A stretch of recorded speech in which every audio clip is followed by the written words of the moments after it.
পাকা আম শেষ হওয়ার আগে এই রেসিপিটা একবার অবশ্যই ট্রাই করে দেখতে পারেন বন্ধুরা, খেতে কিন্তু অসাধারণ হয়।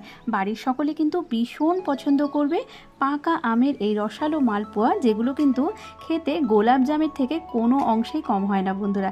তাই দেরি না করে রেসিপিটা দেখে নেওয়া যাক। এখানে কিন্তু আমি একটা বড় বাটি নিয়ে নিয়েছি, তার মধ্যে কিন্তু দিয়ে দিচ্ছি 2 কাপ ময়দা। তো 2 কাপ ময়দা দিয়ে দেওয়ার পর বন্ধুরা সেই কাপ দিয়ে কিন্তু আমি দিয়ে দিচ্ছি 1 কাপ সুজি, আর সাথে কিন্তু আমি চিনি, একটু নর্মাল চিনিটাকে গুঁড়ো করে নিয়েছিলাম, সেটা এখানে 1 কাপ দিয়ে দিচ্ছি। এরপর আমি এখানে দিচ্ছি কিছু মৌরি। তো বন্ধুরা চিনিটা অবশ্যই গুঁড়ো করে নিতে হবে, তাহলে কিন্তু এই যে মালপোয়াগুলো তৈরি করব সেগুলো কিন্তু একদম ফুলকো ফুলকো হবে। আর এখানে একটা আমকে আমি একদম হাত দিয়ে ভালো করে চটকে একটু ছাঁকনি দিয়ে ছেঁকে নিয়েছিলাম, সেই পাল্পটা এখানে দিয়ে দিয়েছি। আর এখানে আমি নিয়েছি 1 গ্লাস উষ্ণ গরম জল। তো সেটা দিয়ে কিন্তু আজকের এই ব্যাটারটা আমি তৈরি করব। উষ্ণ গরম জল দিয়ে কিন্তু মালপোয়াটা তৈরি করলে বন্ধুরা মালপোয়াগুলো কিন্তু ফুলকো ফুলকো হয়। সেই জন্য ফুলকো ফুলকো মালপোয়া তৈরি করার জন্য অবশ্যই জলটা কিন্তু হালকা একটু গরম নিতে হবে।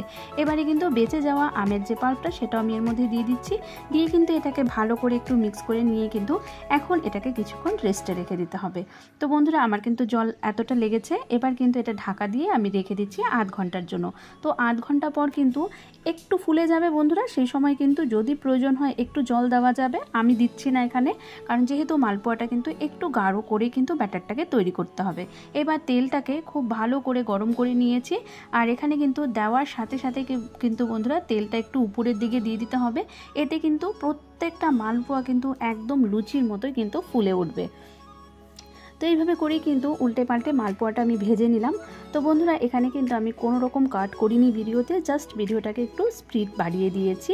এরপর কিন্তু আবারও একটা মালপোয়া তৈরি আমি দেখিয়ে দিচ্ছি। এখানে কিন্তু কড়াইয়ের মধ্যে দেওয়ার সাথে সাথেই কিন্তু বন্ধুরা এরকমভাবে কিন্তু মালপোয়াগুলো একাই কিন্তু লুচির মতো ফুলে কিন্তু উপরের দিকে উঠে আসবে।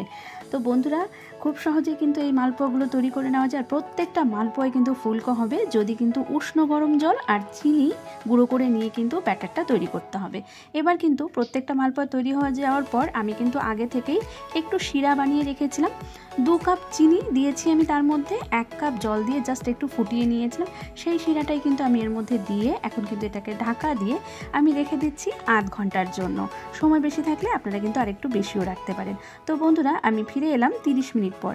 30 মিনিট পর কিন্তু প্রত্যেকটা মালপোয়া কিন্তু শিরায় একদম ডুবু হয়ে গেছে আর ফুলেও গেছে। এগুলো কিন্তু একদম নরম তুলতুলে বন্ধুরা।